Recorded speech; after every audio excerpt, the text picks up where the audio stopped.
Okay, so I picked up the magazine articles from the floor. I'll stay on the topic that I should. Specifically right now with Rogue One, I started just... So all those images and articles specifically have been up on Entertainment Weekly's website, and I think a lot has circulated. A lot of people were wondering if, and in the probably the last 2 weeks, there was a huge hubbub about reshoots for Rogue One and having the a version of the film be completed that was shown to Disney executives, and like, what's the state of it, how good is it. They were saying a lot of reshoots were going to be done, or all these rumors flying around about what was going to be refilmed or not. And we don't, and you know what, at the end of the day, I gotta just say, we don't know anything whatsoever. All we're gonna know is what we see in December. Did all that news about the reshoots and different people coming in make me nervous? Absolutely. But I mean, I gotta trust whatever it is that they're doing over there, the think tank at Disney. Was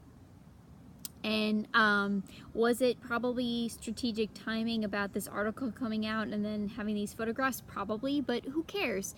And at the end of the day, if they're going to put Darth Vader into the movie, more of him, I'm all for it. So first of all, we got confirmation that he's in the movie, which I think we all knew that. James Earl Jones is going to voice him, which again, a duh, because if he took the time to voice it for Clone Wars, I mean, oh my God, wow. I'm having quite a bit of a day. If he took the time to voice Darth Vader for Rebels, then I absolutely think he can voice it for Rogue One. I'm super excited, and I think the reason why I'm kind of tripping over the news is more or less because I expected it. I expected as much. Not only did I expect Vader to be back in this film, but I completely expected that James Earl Jones would voice him. So that's not really a surprise to me so much. Again, seeing as he was voicing it for Rebels, I definitely think it made sense. Who they're going to put in the suit, I don't know, but it doesn't really matter because, you know, David Prowse was David Prowse back in the day, and it didn't really matter then. It did and it didn't. He needed to have a physical presence, and they got that, but I'm sure they can find someone who will do the same. I'm super excited about that. I think we all knew that it was going to happen, but now that we've got confirmation, it's really exciting. Specifically the fact that just knowing that he'll be there, and I don't think they're going to focus on him. I don't think we're going to see a whole lot of him, but just enough where it's like, I just need to see. I miss the feeling of being afraid of Darth Vader. I really miss that, and hopefully this movie will give it to me, where he's going to be angry and throwing rebel soldiers 30 feet out in the air, whatever it is. I don't care what he's doing or whatever it is, but I miss having him walk into a room and suck all the oxygen out of it, and then also hearing him breathing, you know, and just, I miss all of that. So I absolutely am dying to see it. I think it'll be great. So yeah, I think that's great. So yeah, I guess, and that's kind of, again, I feel a little bit silly even saying as much.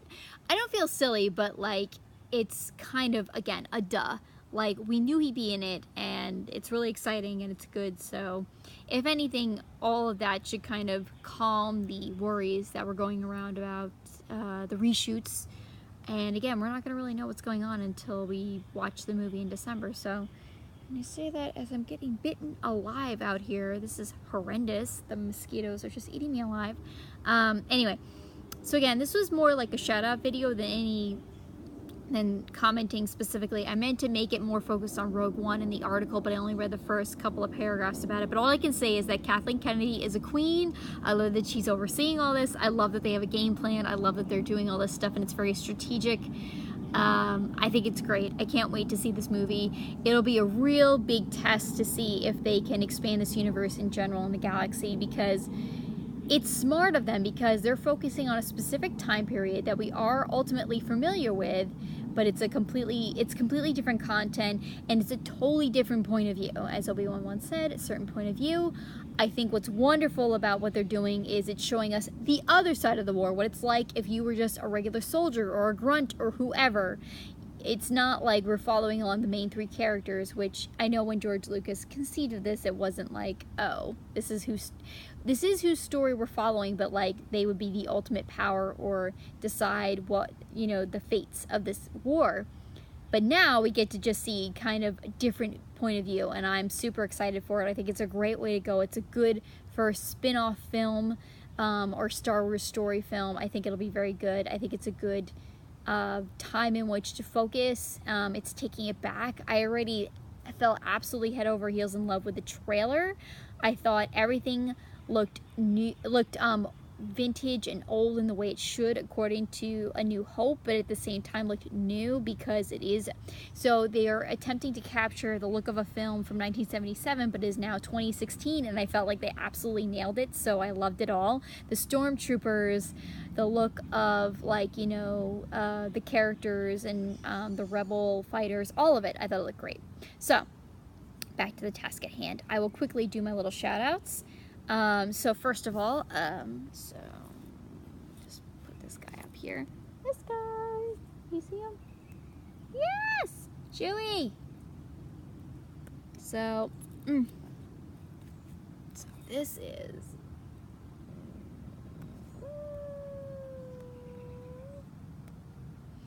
that is my new and beloved iPad Pro case. Made by Heebie Monsters. You can find her on Instagram and Etsy. I found her on Instagram. She will make custom things. She'll make wallets. She'll make a lot of stuff. Anyway, but she happened to be making, so specifically I was looking at a Monster Book of Monsters thing, and you guys are going to see later how, as much of a Star Wars fan I am, I'm also a Harry Potter fan. So specifically this, so it's an iPad case, it's an iPad. I was super excited for it. She had already made it. It wasn't quite a custom, but I know she can make custom orders anyway, blah, blah, blah. So I'm absolutely in love with this iPad case.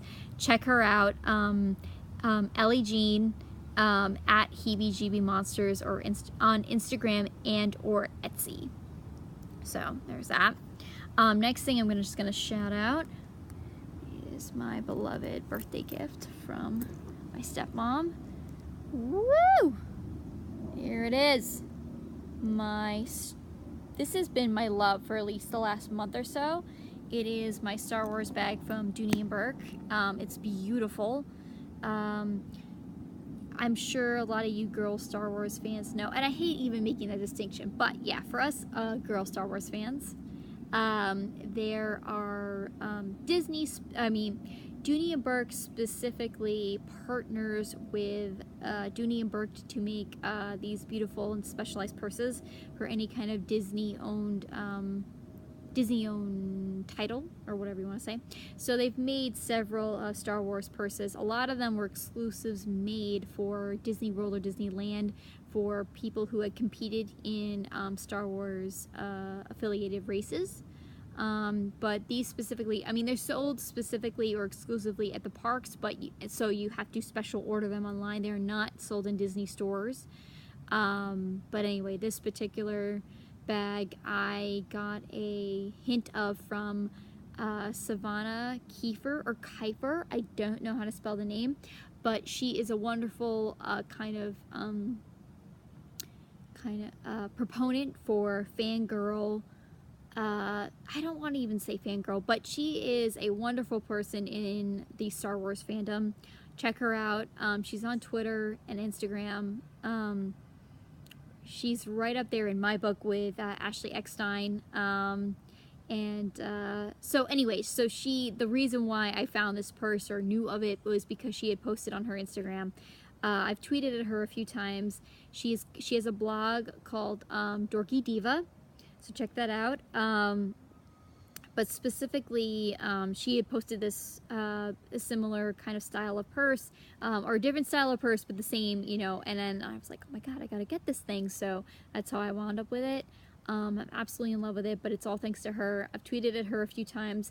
She has currently part of her blog going. It's called Costuming Comlinks, and she shows us how to develop your own costumes, handmade costumes, and this girl goes all out how to make your own cosplay for Star Wars, and she's very, very talented. So check her out for sure. She's very, very sweet, but I can't thank her enough for kind of leading me in the direction of this beautiful Dooney&Burke bag.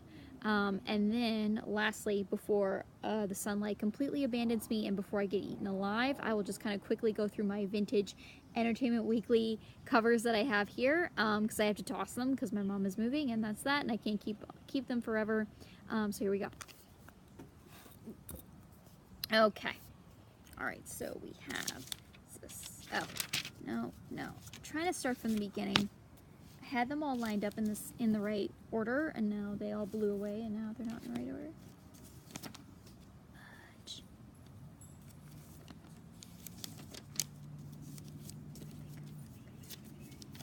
Ah, here we go. All right, so we have this cover. See the date on it. And the thing that I love about this too is this awesome vintage iPod commercial in the back. These iPods don't even exist anymore. I love that. All right, that's one. I'll go with the Vanity Fair, the famous Vanity Fair photographs next, real quick.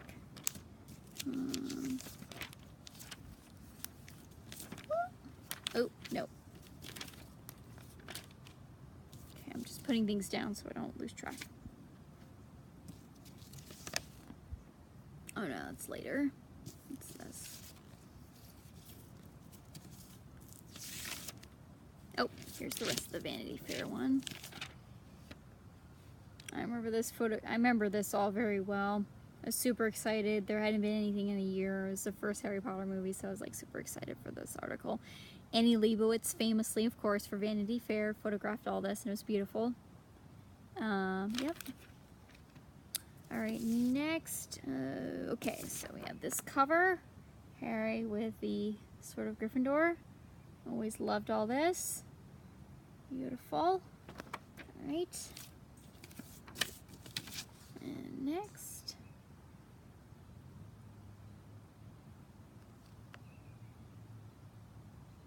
Okay.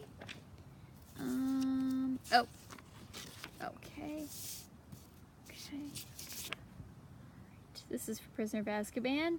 This was a very famous photo series done for Prisoner of Azkaban. All the kids were kind of photographed in a little small pool of water, or at least Daniel Radcliffe, Rupert Grint, Emma Watson. These were some really great portraits taken back then. This was like 2004, 2003. And then we have Order of the Phoenix, jumping way ahead, but again, I just saw these magazines in a big pile in my room, and I was like, all right, I gotta toss them, so might as well kind of incorporate them now, remember them for myself. And then lastly, this I intend to keep, but this was when J.K. Rowling was named Entertainer of the Year by Entertainment Weekly. So, this was 2007, I believe. See? Yep, so. Alright, so that is about it for now. I've talked for much longer than I intended to, and I have also stumbled over many, many words, but more than anything, I think I accomplished what I want to. Yeah. So, yeah, it's a little sad. This will probably be the last of any blogs that I do at my mom's house. I'm going to try and do one or two more, or at least one more, take some photographs, but yeah, that's probably about it for now. Alright guys, fare thee well.